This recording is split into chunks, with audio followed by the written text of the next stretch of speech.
നമസ്കാരം. നമസ്കാരം. CMRL case വലിയ തരത്തിലുള്ള വിഷയങ്ങളിലോട്ട് പോകുന്നു. ഇപ്പോൾ ഏറ്റവും പുതുതായിട്ട് കരിമൽ കറുത്തയുടെ മൊഴി പുറത്തു വരുന്നു. അതിൽ പറയുന്നത് ഈ പറഞ്ഞ പോലെ വീണ വിജയന് യാതൊരുവിധ ഈ പറഞ്ഞ പോലെ കമ്പനിക്ക് പ്രത്യേകിച്ച് കാര്യങ്ങളൊന്നും ചെയ്തിട്ടില്ല. അത് ചെയ്യാണ്ടെയാണ് ഈ പറഞ്ഞ പോലെ വീണ വിജയനുമായി ബന്ധപ്പെട്ട തുക നൽകിയത് എന്നുള്ളതും മാത്രമല്ല, അത് എന്തുകൊണ്ട് നൽകിയെന്ന് വെച്ചാൽ പിണറായി വിജയന്റെ മകൾ എന്നുള്ള ഒരു ലേബലിലാണ് ഇത്തരത്തിലുള്ള വഴിവിട്ട സഹായങ്ങൾ നൽകിയത് എന്നുള്ളതും ഈ പറഞ്ഞ പോലെ കരിമൽ കറുത്ത EDക്ക് മുമ്പ് കൊടുത്ത സാധനം ഇപ്പോൾ പുറത്തു വന്നിട്ടുണ്ട്. അതിപ്പോൾ വലിയ തരത്തിൽ ചർച്ചാ വിഷയം. കാരണം വീണ വിജയനും പിണറായി വിജയനൊക്കെ പറഞ്ഞിട്ടുണ്ടായിരുന്നത് കമ്പനിക്ക് സേവനം കൊടുത്തതിൻ്റെ പാരിതോഷികമായിട്ടാണ് ഈ പറഞ്ഞ പോലെ തുക വാങ്ങിച്ചിട്ടുള്ളത്. അല്ലാണ്ട് യാതൊരുവിധ കാര്യങ്ങളും അതിലില്ല. കൃത്യമായി സേവനം ചെയ്യുന്നു. ആ സേവനം ചെയ്തതിൻ്റെ ഭാഗമായിട്ട് മാത്രമാണ് ഈ തുക കൈപ്പറ്റിയതെന്നുള്ളത്. ഇപ്പം കരിമണൽ കറുത്തയുടെ കാര്യത്തിൽ പറയുന്നത് അദ്ദേഹം പറയുന്നത് അങ്ങനെ സേവനമൊന്നും നൽകിയിട്ടില്ല, പക്ഷേ പിണറായി വിജയൻ്റെ മകൾ എന്നുള്ള രീതിയിലാണ് ഈ സേവനം അല്ലെങ്കിൽ ഈ ഒരു പൈസ നൽകിയത് എന്നുള്ളതൊക്കെയാണ്. അപ്പോൾ ഇതിങ്ങനെ നോക്കുമ്പോൾ മൊത്തം പിണറായി വിജയനെ വലിഞ്ഞു മുറുക്കുന്ന ഒരു കേസ് തന്നെയാണ്. ഇപ്പം നമുക്കറിയാം ഈ പറഞ്ഞ പോലെ ED ഉദ്യോഗസ്ഥരെ ആക്രമിച്ച കേസൊക്കെ ഈ പറഞ്ഞ പോലെ മകൾ ഈ പറഞ്ഞ പോലെ എനിക്ക് തോന്നുന്നു പാർട്ടി മെമ്പർ പോലും അല്ല. ഇപ്പം CPM-ൻ്റെയും SFIയുടെയും DYFIയുടെ ഒക്കെ നേതാക്കന്മാർ EDയുടെ വണ്ടി അടിച്ച് തകർക്കുന്നു. EDയുടെ വണ്ടി എന്ന് പറയുമ്പോൾ അത് അവർ വാടകയ്ക്ക് എടുത്ത വണ്ടിയാണ്. പിന്നീട് EDയുടെ പല ഉദ്യോഗസ്ഥന്മാർക്കും പരിക്കേൽക്കുന്നു. അപ്പോൾ ഈ പറഞ്ഞ പോലെ പാർട്ടി മെമ്പർ പോലും അല്ലാത്ത ഒരാൾക്ക് വേണ്ടിയിട്ടാണ് അവർ ഇത്തരത്തിലുള്ള ഈ വലിയ പല പ്രശ്നങ്ങളൊക്കെ ഉണ്ടാക്കിയിരിക്കുന്നത്. ഇതൊന്നുമല്ല, ഇന്നലെ മറ്റൊരു കാര്യം കൂടി പുറത്തു വന്നു. ED ഉദ്യോഗസ്ഥർ കാറ് നഷ്ടപ്പെട്ട കാറുണ്ടല്ലോ, അടിച്ച് തകർത്ത കാറ്, അതിന് റഹീം പറഞ്ഞത് CPM ഈ പറഞ്ഞ പോലെ അതിൻ്റെ ഫണ്ട് സ്വരൂപിച്ചുകൊണ്ട് അവർക്ക് നൽകും. അന്ന് തന്നെ അവരെ പോയിട്ട് ഡ്രൈവറെ കാണുന്നു, ഇതിന് നഷ്ടപരിഹാരം പാർട്ടി കൃത്യമായി നൽകുമെന്ന് പറയുന്നു. പിന്നീട് ഇതുവരെ ആ വിഷയത്തിൽ അവർ തിരിഞ്ഞു നോക്കിയിട്ടില്ല. അപ്പം അത് വലിയ തരത്തിൽ ചർച്ചാ വിഷയമായിരുന്നു. ഇപ്പോൾ ഇന്നലെ രാത്രി ED ഉദ്യോഗസ്ഥർ ചെക്ക് ഇദ്ദേഹത്തിന് കൊടുത്തു എന്നാണ് പറയുന്നത്. ED ആദ്യമായിട്ടാണ് ഒരു കേന്ദ്ര സർക്കാരിൻ്റെ ഏജൻസി ഫണ്ട് ഇത്തരത്തിലൊരു കാർ ഡ്രൈവർക്ക് കൊടുക്കുന്നത്. കാരണം അവരെ ഭാഗത്ത് നോക്കുമ്പോൾ അവരത് യാത്രയ്ക്ക് വിളിച്ചു, അവരല്ലാതെ ആക്രമിച്ചത് CPM-ന്റെ നേതാക്കന്മാരും CPM-കാരാണ് ആക്രമിച്ചത്. പക്ഷെ ആ പൈസ കൊടുക്കുന്നത് അതെ, പക്ഷെ അത് കൊടുക്കാണ്ട് ED-കാരാണ് ഏറ്റവും അവസാനം കൊടുത്തത്. അപ്പം ഇവർ ചെയ്യേണ്ട പണി അവസാനം ED ഏറ്റെടുത്ത് ED കൊടുക്കുന്ന പണം എന്നുള്ളതാണ്. അപ്പം ഇത്തരത്തിൽ അതപ്പതിച്ച് പോയൊരു പാർട്ടി ഒരു വശത്ത്, അപ്പം എല്ലാം പാടെ CPM-നെ വരിഞ്ഞു മുറുക്കുന്ന ഒന്നല്ല ഇപ്പോൾ ഈ കേസ്. ആ കേസ് വരിഞ്ഞു. ഇതിനകത്തൊരു വലിയ സൂത്രം പ്രയോഗിച്ചിട്ടുണ്ട്. പുതിയ വ്യവസ്ഥകളനുസരിച്ച് ജാമ്യം കിട്ടണം, കോടതിയിൽ നിന്ന് പോലും ജാമ്യം കിട്ടണമെങ്കിൽ എന്തെങ്കിലും നഷ്ടം ഉണ്ടായിട്ടുണ്ടെങ്കിൽ, പൊതുമുതലിനോ അല്ലെങ്കിൽ അതുപോലത്തെ കാര്യങ്ങൾക്ക് നഷ്ടമുണ്ടായിട്ടുണ്ടെങ്കിൽ ആ നഷ്ടത്തിൻ്റെ തുക, അപ്രോക്സിമേറ്റ് തുക നമ്മൾ കോടതി കെട്ടിവെക്കണം. ഇപ്പോൾ ജാമ്യം കിട്ടണമായിരുന്നെങ്കിൽ റഹീമിൻ്റെ കൂട്ടത്തിലുണ്ടായിരുന്നവർക്ക് സഹാക്കൾക്ക് ജാമ്യം കിട്ടണമായിരുന്നെങ്കിൽ ആദ്യം തന്നെ വേണ്ടിയിരുന്നത് ഈ കാറിൻ്റെ ഡാമേജ് എത്രയാണോ അതിൻ്റെ ഏറെക്കുറെ റഫ് എസ്റ്റിമേറ്റ് നടത്തിയിട്ട് ആ കാശ് കോടതി കെട്ടിവെക്കണം. ഇപ്പോൾ 1.25 ലക്ഷം രൂപയാണ് ഇപ്പോൾ കൊടുത്തതെങ്കിൽ ആ 1.25 ലക്ഷം രൂപ കോടതി, അപ്പം ഇങ്ങനെ എത്ര ഉണ്ടായിട്ടുണ്ടെന്ന് അറിയാൻ പറ്റിയല്ലോ എത്ര വണ്ടിക്ക്, ഈ 1.25 ലക്ഷം രൂപ കോടതിയിൽ കെട്ടിവെക്കണം. പിന്നെ കേസ് തീരുമ്പോൾ ബാക്കി സെറ്റിൽ ചെയ്യും, അത് വേറെ കാര്യം. പക്ഷേ ഇത് കൊടുക്കാതെ ജാമ്യം കിട്ടുകയില്ല എന്നൊരു പ്രൊഫഷൻ ഇപ്പോൾ ഉണ്ട്. അതറിയാവുന്നതുകൊണ്ടാണ് റഹീം ഓടിപ്പോയി ആരോട് പറഞ്ഞത്, ഡ്രൈവറോട് തന്നെ പ്രശ്നം നോക്കാൻ പോകേണ്ട കാശ് ഞങ്ങൾ തന്നാക്കാം. അപ്പോൾ അയാളുടെ ഭാഗത്ത് നിന്നൊരു പരാതിയോ ക്ലെയിമോ വരരുത്. വന്നു പോയാൽ ഇവർക്ക് ജാമ്യം കിട്ടിയതായിരുന്നു. പക്ഷെ അവർക്ക് അതിൻ്റെ ആവശ്യം വന്നില്ല. പക്ഷേ അല്ലാതെ തന്നെ ജാമ്യം നിഷേധിക്കപ്പെട്ടു, അത് ആക്രമിച്ചതിൻ്റെ പേരിൽ. പിന്നെ രണ്ടാമത്, ഇതൊരു വലിയ ദുരൂഹമായ കേസാണെന്ന് നമുക്ക് ആദ്യം തോന്നും, കേൾക്കുമ്പോൾ തോന്നും. ഇത് നമ്മുടെ കേരളത്തിൽ നടന്നുകൊണ്ടിരിക്കുന്ന ഒരു പ്രാക്ടീസാണ്. എല്ലാത്തിനും കമ്മീഷൻ എന്നുള്ള പ്രാക്ടീസാണ്. കേന്ദ്രത്തിലും അത്യാവശ്യമുണ്ട്, എല്ലായിടത്തും ഉണ്ട്, എല്ലാ പാർട്ടിക്കാരും ഉണ്ട്. പക്ഷെ ഇവിടെ സംഭവിച്ചിരിക്കുന്നത് പിണറായി വിജയൻ മഹാവിശുദ്ധനായിട്ട് അഭിനയിക്കുകയും മറ്റുള്ളവരെ എങ്ങനെ കുരുക്കാം എന്ന് അന്വേഷിച്ചുകൊണ്ട് നടക്കുന്ന പിണറായി വിജയൻ സ്വയം കുരുക്കിൽ ചെന്ന് ചാടുകയാണ് ചെയ്തത്. അപ്പോൾ പഴയ കാലത്ത് CPM-ൻ്റെ പഴയ കാലത്തെ പിണറായി വിജയനാണെങ്കിൽ ഇങ്ങനൊരു ചിന്ത പോലും ഉണ്ടാകില്ല. ഇത് ലാവലിംഗ് കേസ് തുടങ്ങിയപ്പോഴാണ്, ഇന്നലെ നന്ദകുമാർ സാർ പറഞ്ഞു, ലാവലിംഗ് കേസ് തുടങ്ങിയപ്പോഴാണ് കാശ് മേടിക്കാനുള്ള മാർഗ്ഗം അതിൻ്റെ അകത്തുണ്ടെന്ന് അറിഞ്ഞു. ആരോ 1-2 ലക്ഷം രൂപ കൊണ്ട് കൊടുത്തു. അപ്പോൾ ഈ രാഷ്ട്രീയം കാശുണ്ടാക്കാനും പറ്റുമല്ലോ എന്നുള്ള പിണറായി വിജയൻ്റെ തിരിച്ചറിവിൽ തുടങ്ങിയതാണ്, ആദ്യത്തെ ഘട്ടത്തിൽ തുടങ്ങിയതാണ് വീണ്ടും കാശുണ്ടാക്കാനുള്ള ആഗ്രഹം. പിന്നീട് പിണറായി വിജയൻ്റെ എല്ലാ ഓപ്പറേഷനുകളും പൈസ ഉണ്ടാക്കിക്കൊണ്ട് ആ പൈസ കൊണ്ട് തന്നെ അതിലെ ഒരു ചെറിയ ശതമാനം മുടക്കി പിണറായി വിജയനെതിരായി വരാൻ സാധ്യതയുള്ള എല്ലാറ്റിനെയും നിശബ്ദമാക്കി. സ്വന്തം പാർട്ടി, അതായത് പോളിറ്റ് ബ്യൂറോ ഉൾപ്പെടെ, കാരാട്ട് ഉൾപ്പെടെയുള്ളവരെ, അല്ലെ രാമേന്ദ്രപിള്ള ഉൾപ്പെടെയുള്ളവരെ, ഇവിടെ ഇങ്ങോട്ട് വന്നപ്പോഴത്തേക്കും ഗോവിന്ദൻ ഉൾപ്പെടെയുള്ളവരെ നിശബ്ദനാക്കാൻ ഉപയോഗിച്ചത് ഈ പൈസയുടെ ബലം തന്നെയാണ്. പിണറായി വിജയൻ ഉണ്ടാക്കാൻ തുടങ്ങിയത് മാത്രം, ഇതിൻ്റെ പിണറായി വിജയൻ്റെ ദ്രോഹം അവിടെ അല്ല, പിണറായി വിജയൻ കാശുണ്ടാക്കാൻ തുടങ്ങി എന്നുള്ളത് മാത്രമല്ല സംഭവിച്ചത്, മറിച്ച് കൂട്ടത്തിലുള്ളവരെ കൂടെ ഉറപ്പിച്ച് നിർത്താൻ അവരോടും കാശുണ്ടാക്കിക്കൊള്ളാൻ പറഞ്ഞു. അത് കാശുണ്ടാക്കാനുള്ള മാർഗം അവർക്ക് കാണിച്ചു കൊടുത്തു. അതിലും ഇവരെല്ലാം പങ്കാളികളാകണം, സ്വയം പങ്കാളികളാകണം. അവിടെയാണ് ED-യുടെ ഒരു അൺനെസസറി ഇടപെടൽ പിണറായി വിജയൻ ഇത്രയും മണ്ടമായിട്ട് വീണ ഉപയോഗിച്ചത് ചെയ്യാൻ പാടില്ലായിരുന്നു. എത്രയോ സഹാക്കളുണ്ട്, ചാവേർ പോലെ കിടക്കുന്ന സഹാക്കളില്ലേ, മരിച്ചവരുടെയോ ജീവിച്ചിരിക്കുക, അതെല്ലാം പേര് ചെയ്യാം. അവരെ വെച്ച് പിണറായി വിജയൻ ഇത് ചെയ്യാമായിരുന്നു. എക്സാലോജിക്കായിട്ടുള്ള ഇടപാടും കമ്മീഷൻ മീഡിയൊക്കെ അവരെ വെച്ച് ചെയ്യായിരുന്നു. അത്യാവശ്യ ഘട്ടത്തിൽ വേണം അവരെ തള്ളിപ്പറയുകയോ അല്ല അവരെ കൊണ്ട് കുറ്റേൽപ്പിക്കുകയായിരുന്നു. ഇതുവരെ ഇവർ പറഞ്ഞത് ഈ പറഞ്ഞ പോലെ വീണ വിജയനും പിണറായി വിജയനും CPM-ന്റെ പല നേതാക്കന്മാരും പറഞ്ഞത് അത്തരത്തിലുള്ള സേവനങ്ങൾ വാങ്ങിച്ചിട്ടുണ്ടെങ്കിൽ കൃത്യമായിട്ടുള്ള കാര്യങ്ങളോട് ചെയ്ത് കൊടുത്തിട്ടുണ്ട്. പക്ഷേ കരിമണൽ കർത്തയുടെ മൊഴി വരുന്നത് മാസപ്പടി കേസിനുള്ള ഇടപാടിൽ ഈ പറഞ്ഞ പോലെ മുഖ്യമന്ത്രി പിണറായി വിജയന്റെ മകളോടുള്ള പ്രത്യേകത കൊണ്ടൊന്നുമല്ല, പിണറായി വിജയൻ എന്ന് പറയുന്ന ഒരു വ്യക്തിയോട് മാത്രമാണ് സേവനങ്ങൾ നൽകിയിട്ടില്ല എന്ന് കൂടി അദ്ദേഹം പറയുന്നുണ്ട്. വീണ വിജയന് അവരുടെ IT കമ്പനി എക്സാലോജിക്കോ CMR-ൽ യാതൊരുവിധ IT സേവനങ്ങളും നൽകിയിട്ടില്ല എന്നുള്ള അദ്ദേഹം ഈ പറഞ്ഞ പോലെ ED-ക്ക് നൽകിയ കുറിപ്പിൽ കൃത്യമായിട്ട് പറയുന്നുണ്ട്. ഒരുവിധ സേവനങ്ങളും പിണറായി വിജയനോ മകളോ തനിക്ക് നൽകിയിട്ടില്ല എന്നുള്ളത്. പിന്നെ കരാറിന് പിന്നിൽ കാരണം എന്ന് അദ്ദേഹം പറയുന്നത് മുഖ്യമന്ത്രി പിണറായി വിജയനുമായുള്ള അടുപ്പവും സ്വാധീനവും പരിഗണിച്ച് മാത്രമാണ് വീണയുടെ കമ്പനിക്ക് കരാർ നൽകിയത് എന്നാണ് അദ്ദേഹം മൊഴിയിൽ കൊടുത്തൊരു വാക്കുകൾ. അപ്പം യാതൊരു വിധ വീണയായിട്ടൊരു ബന്ധമല്ല, മുഖ്യമന്ത്രി എന്നുള്ള ഒറ്റ സാധനം കൊണ്ട് മാത്രമാണ് വീണ വിജയന് ഇത്തരത്തിലുള്ള ഫണ്ടുകളെല്ലാം കൊടുത്തതെന്ന് അദ്ദേഹം പറയുന്നത്. അവിടെ തന്നെ അത് അങ്ങനെ ആ സ്റ്റേറ്റ്മെന്റ് പറയുമ്പോൾ തന്നെ പിണറായി വിജയൻ അല്ല കാശ് കൊടുത്തിരിക്കുന്നത്, കേരളത്തിന്റെ മുഖ്യമന്ത്രിക്കാണ് കാശ് കൊടുത്തിരിക്കുന്നത്. ആ സ്ഥാനത്ത് ഇരുന്നുകൊണ്ട് തെറ്റായ രീതിയിൽ അവിഹിതമായ മാർഗത്തിൽ കർത്താവിനെ സഹായിക്കാൻ ആർക്ക് പറ്റും? ഒരു മുഖ്യമന്ത്രി വിചാരിച്ചാൽ എങ്ങനെയൊക്കെ ഒരു സ്വകാര്യ കമ്പനിയെ സഹായിക്കാൻ പറ്റുമെന്നുള്ളതിൻ്റെ 100 കണക്കിന് അരിസ്റ്റോറിയൊക്കെ ഇഷ്ടംപോലെ എഴുതിയിട്ടുണ്ട്. ഒരു ചെറിയ ഷെയർ മാർക്കറ്റിലുള്ളൊരു കമ്പനിയാണ് കേരളത്തിലെ കമ്പനി, മുത്തൂറ്റ് അല്ലെങ്കിൽ ഫെഡറൽ ബാങ്ക്, ഏതെങ്കിലും ഒരു കമ്പനി. അപ്പോൾ നാളെ മുഖ്യമന്ത്രിയുടെ പ്രസ്താവന പറയുക, ഇവിടെ ഫെഡറൽ ബാങ്കിൻ്റെ ചില ബാങ്കുകളിൽ മറ്റു കേസുമായിട്ട് ബന്ധപ്പെട്ട കള്ളക്കടത്തുമായിട്ടോ ബന്ധപ്പെട്ടുള്ള പരിശോധന നടത്തിയപ്പോൾ അവിടെ അനധികൃതമായ ഇടപാട് നടക്കുന്നു എന്നൊരു സ്റ്റേറ്റ്മെൻറ്റ് മാത്രം മതി. ഒന്നും നടക്കണ്ട. ഒരു പോലീസുകാരൻ പോയി ചോദിച്ചിട്ട് വന്നാൽ മതി. ഈ സ്റ്റേറ്റ്മെൻറ്റ് കേരളത്തിലെ CM-ൻ്റെ ഓഫീസിൽ നിന്നോ കേന്ദ്ര ധനകാര്യമന്ത്രിയുടെ ഓഫീസിൽ നിന്നോ അല്ലെങ്കിൽ ഇവിടുത്തെ ഏതെങ്കിലും ഉത്തരവാദിത്തപ്പെട്ട ഓഫീസിൽ നിന്ന് പുറത്ത് വന്നാൽ ആ സെക്കൻഡിൽ ഫെഡറൽ ബാങ്കിൻ്റെ ഷെയർ മാർക്കറ്റ് താഴോട്ട് വരും. കേന്ദ്ര ധനകാര്യമന്ത്രിക്കൊക്കെ കാശുണ്ടാക്കാൻ ഒരു അഴിമതി ചെയ്യണ്ട. ഇങ്ങനെ ഇടയ്ക്കിടയ്ക്ക് ഓരോ സ്റ്റേറ്റ്മെൻറ്റുകൾ പറഞ്ഞാൽ മതി. അശോക് ലൈലാൻഡിൻ്റെ ഇങ്ങോട്ടുള്ള ട്രാൻസാക്ഷൻ, ഫോറിൻ എക്സ്ചേഞ്ച് ട്രാൻസാക്ഷൻ ഞങ്ങൾ തടയാൻ പോവാണ്, തടഞ്ഞേക്കും എന്ന് പറഞ്ഞാൽ മതി. അശോക് ലൈലാൻഡിൻ്റെ ഷെയർ താഴോട്ട് പോകും. ഒരു സ്റ്റേറ്റ്മെൻറ്റ് മാത്രം മതി. അത് ഇഷ്ടം പോലെ നമുക്ക് അത്തരം കഥകളുണ്ട്. പക്ഷെ മറിച്ച് ഇവിടെ കേരളത്തിൽ നമ്മുടെ കൺമുമ്പിൽ നടക്കുകയാണിത്. എല്ലാവരും അറിഞ്ഞു. കേരളത്തിലുള്ള ഒരുമാതിരി എഴുത്തും വായന അറിയാവുന്ന അരിയാഹാരം, ഇവർ പറഞ്ഞ ഭാഷ അരിയാഹാരം കഴിക്കുന്ന എല്ലാവർക്കും മനസ്സിലായി വീണ വിജയൻ മുഖ്യമന്ത്രിയുടെ മകളാണെന്നും വീണ വിജയൻ തെറ്റായ രീതിയിൽ പണം ഉണ്ടാക്കിക്കൊണ്ടിരിക്കുന്നു എന്നുള്ള സത്യം മനസ്സിലാക്കിയിട്ട് പോലും അത് ശരിയാണെന്ന് തർക്കിക്കാനും വാദിക്കാനും അങ്ങനെ തെളിയിക്കാൻ നോക്കുകയാണ്. അപ്പോഴാണ് അവിടുന്ന് സീരിയസ് ഫ്രോഡ് ഇൻവെസ്റ്റിഗേഷൻ്റെ അന്വേഷണം നടത്തുമ്പോൾ വീണയുടെ അക്കൗണ്ടിൽ ആവശ്യമില്ലാത്ത ട്രാൻസാക്ഷൻ, പല ഇടപാടുകളും കാണണം, ഒന്നിന് പുറകെ ഒന്നായി പല ആരോപണങ്ങളും പല ട്രാൻസാക്ഷനും കാണുമ്പോൾ അത് ED ഗൗരവത്തിലെടുത്തു.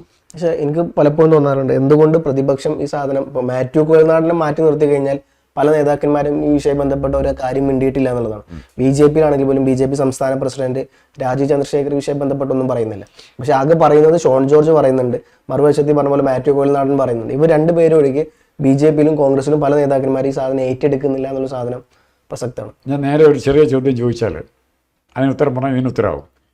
P. ചിദംബരത്തെ മുമ്പിൽ നിർത്തിക്കൊണ്ട് അല്ലെ സ്റ്റാലിനെ കൂട്ടുപിടിച്ചുകൊണ്ട് 2G സ്പെക്ട്രം കേസ് ഉൾപ്പെടെ പലതും എടുത്തു. ചിദംബരത്തെ മുമ്പിൽ നിർത്തിക്കൊണ്ട് 2G സ്പെക്ട്രം കേസുള്ള സ്റ്റാലിനായിട്ട് കൂട്ടുകൂടിക്കൊണ്ട് ഇത് എതിർക്കാൻ പറ്റുമോ? കോൺഗ്രസിന് എതിർക്കാൻ പറ്റും. ചിദംബരത്തെ മുമ്പിൽ നിർത്തിക്കൊണ്ട് ഒരു അഴിമതി ആരോപണം ഇടതുപക്ഷത്തിനെതിരായിട്ടോ BJP-ക്കെതിരായിട്ടോ ശക്തമായിട്ട് ഉന്നയിക്കാൻ കോൺഗ്രസിന് സാധിക്കുമോ? P. ചിദംബരത്തെ മുൻ നിർത്തിക്കൊണ്ട് ഇതിന് ചിദംബരത്തിൻ്റെ വീട്ടിൽ മതിലിയാടി ED എന്നില്ലേ? അന്ന് പ്രക്ഷോഭം സമരമൊന്നും ഉണ്ടായില്ലല്ലോ. കോൺഗ്രസ് രാഹുൽ ഗാന്ധിയുടെ സോണിയാഗാന്ധിയുടെ കഴിയുമ്പോൾ ചിദംബരത്തിന്റെ ഇമേജ് ഓൾറെഡി സ്പോയിൽ ആയി കഴിഞ്ഞായിരുന്നു. അപ്പൊ അദ്ദേഹം ഒരു കാര്യം പറഞ്ഞാൽ എത്രത്തോളം ആൾക്കാർ സ്വീകരിക്കുന്നു? ആൾക്കാർ അങ്ങേരെ മുമ്പിൽ നിർത്തി, അങ്ങേരല്ല പറഞ്ഞു, അങ്ങേരുടെ പേരിലുള്ള കേസ് ഇങ്ങനെ പെൻഡിങ്ങിൽ കിടക്കാന്നേ. മോഡി ചെയ്യുന്നതിനാണെന്നറിയോ? മോഡിയുടെ സൂത്രം എന്ന് പറഞ്ഞാൽ മോഡി ഇതെല്ലാം കേന്ദ്ര ED എന്ന് പറഞ്ഞാൽ ഇങ്ങനെ അന്വേഷിച്ച് റെക്കോർഡുകളെല്ലാം ഉണ്ടാക്കി ഫയലുകൾ ഇങ്ങനെ കെട്ടിപ്പൊക്കി ഉണ്ടാക്കും. ഇവൻ നിലയ്ക്ക് മോഡി പറയുന്ന പോലെ ഇവൻ കേൾക്കുന്നില്ലെങ്കിൽ അതെടുത്ത് ഉപയോഗിക്കും. ഇപ്പോൾ കേരളത്തിൽ തന്നെ പിണറായി വിജയനെ പറ്റി ഓപ്പണായിട്ട് മോഡി പറഞ്ഞില്ലേ, ഇവിടെ കള്ളക്കടത്തിൻ്റെ CM-ൻ്റെ ഓഫീസ് കള്ളക്കടത്തിൻ്റെ കേന്ദ്രമാണ്. ഈ ED തന്നെ ഇവിടെ നോക്ക്, ഈ പരിശോധന എല്ലാം കഴിഞ്ഞിട്ട് റെക്കോർഡെല്ലാം എവിടെയാണ് കൊണ്ട് വെച്ചിട്ട് പോയത്? സ്വർണ്ണക്കടത്തിൻ്റെ സെക്രട്ടേറിയറ്റിലാണ് സൂക്ഷിക്കാൻ കൊടുത്തത്. ആ മുറി ഇലക്ട്രിക് ഷോർട്ട് സർക്യൂട്ട് കൊണ്ട് കത്തിപ്പോവുകയും ചെയ്തു. അപ്പം അങ്ങനത്തെ സാഹചര്യം, ആ രീതിയിലൊരു സിറ്റുവേഷൻ ഇവിടെയുണ്ട്. ഇതാണ്, ഈ അവസരമാണ് ആരും അവരെടുക്കുന്നത്. ഒരു പ്രതിപക്ഷ പാർട്ടിയും തനിക്കെതിരായി വരില്ല എന്നുള്ള ബോധ്യാർക്കുണ്ട്. പിണറായി വിജയനുണ്ട്. ആ ബോധ്യം ഉള്ളത് കൊണ്ടാണ് പിണറായി വിജയൻ, ഞാൻ ഒരു നേരിട്ടറിയാവുന്ന പഴയ കഥ അത് നിൽക്കും. ഈ അഴിമതിക്കാരെന്ന് പറയുന്നവരെ അവരെ എങ്ങനെ നിരക്ക് നിർത്തണമെന്ന് ഒരു പർട്ടിക്കുലർ കേസിൽ കരുണാനിധി തമിഴ്നാട് മുഖ്യമന്ത്രി ബസ് ചാർജ് വർധന വരുന്നു. അപ്പോൾ പ്രൈവറ്റ് ബസ് ഓപ്പറേറ്റേഴ്സ് അസോസിയേഷൻ കരുണാനിധിയെ കണ്ട് ഞങ്ങൾക്ക് കാശ് ചാർജ് കൂടാൻ സമ്മതിക്കണം, 3 രൂപ 2 രൂപ കൂട്ടണമെന്നാണ് പറയുന്നത്. ഉടനെ 5 ദിവസം ഇയാളെ വീടിന് മുമ്പ് കാവലിരുന്നിട്ട് സമ്മതിച്ചില്ല. സ്റ്റാൻഡേർഡ് 20 വണ്ടിയിലാണ് ഈ കാശ് കൊണ്ടുവന്നത്. എന്നാൽ ആ വണ്ടിയാണ് ഉള്ളത്, മെറ്റഡോറല്ല. ഈ സ്റ്റാൻഡേർഡ് 20 കൊണ്ടുപോയി കഴിയുമ്പോൾ 2-3 ദിവസം കഴിഞ്ഞ് കരുണാനിധി വന്നിട്ട് കരുണാനിധി അല്ല, അവിടെ തെറ്റിപ്പോയി എം ജി രാമേന്ദ്രൻ വന്നിട്ട് ഈ ഇതുകൊണ്ട് ഷൂ കൊണ്ട് നോക്കുക നോട്ടൊക്കെ കെട്ടൊക്കെ കറക്റ്റാണെന്ന്. അപ്പോൾ ഇത്രയും പോരാ, 50 ലക്ഷം ഉണ്ട്, 50 പോരാ, 1 കോടി വേണമെന്ന് പറയും. 1 കോടി വേണമെന്ന് പറയുമ്പോൾ ഇവർ 2-3 ദിവസം മെനക്കെട്ട് ഇവർ 1 കോടി രൂപ കൊടുക്കുന്നു. ഇവർ പ്രതീക്ഷിച്ചതിനേക്കാൾ 10 ചാർജ് വർധനവ് കൂട്ടിയും കൊടുക്കുന്നു. M G R. ഇപ്പോൾ എം ജി ആറിന് കാശായി. ഇപ്പോൾ ബസ്സുകാർക്ക് നഷ്ടമില്ലാത്ത രീതിയിൽ കാര്യങ്ങൾ മുമ്പോട്ട് പോകും. എന്നിട്ട് ഇത് കഴിഞ്ഞിട്ട് പോകാൻ നേരത്തെ ഒരു ഡയലോഗ് കൂടെ പറഞ്ഞു. അവൻ അവിടെ നോക്കിയിരിപ്പുണ്ട്, അവനും എന്തെങ്കിലും കൊടുത്തേക്കണം കേട്ടോ, അല്ലെങ്കിൽ അവൻ കിടന്ന് ആവശ്യമില്ലാതെ ബഹളം ഉണ്ടാക്കും, എന്നാൽ ആവശ്യത്തിൽ കൂടുതൽ ബഹളം ഉണ്ടാക്കും. അവൻ ആരാന്നറിയോ? അന്ന് എം ജി ആർ ഇവിടെ മുഖ്യമന്ത്രി ആയിരിക്കും, കരുണാനിധിയാണ് അപ്പുറം മുഖ്യമന്ത്രി. കരുണാനിധിക്ക് കൂടെ കൊടുത്തിട്ട് പോകണമെന്നാണ് പറഞ്ഞത്. കരുണാനിധിയുടെ അടുത്ത് 25 ലക്ഷം രൂപ കൊണ്ടു കൊടുത്തപ്പോൾ പറയാം പറ്റിയില്ല, അവിടെ നിങ്ങൾ 1 കോടിയല്ലേ കൊടുത്തത്, എനിക്ക് 50 തരണം. ഇത് നടന്ന സംഭവം. അതായത് പങ്കെടുത്ത 1-2 പേര് മറ്റൊരു സാഹചര്യത്തിൽ പറഞ്ഞ കാര്യങ്ങളാണ്. അത് ഞാൻ എഴുതുകയും ചെയ്തിട്ടുണ്ട്. അപ്പോൾ അങ്ങനത്തെ അഴിമതിയാരെ ഇപ്പോൾ ഇവിടെ നടക്കുന്നത് നമുക്ക് പിണറായി വിജയനും വീണാ വിജയനും മാത്രമായിരിക്കില്ല പണം കിട്ടിയിരിക്കുന്നത്, അല്ലെ ഇതിൻ്റെ ബെനിഫിറ്റ് കിട്ടിയിരിക്കുന്നത്. സൈലൻ്റ് ആയിരിക്കുന്ന പല നേതാക്കന്മാരുണ്ട്. ഇത് സജീവമായിട്ട് ഇവർ എടുത്തിട്ടുണ്ടോ?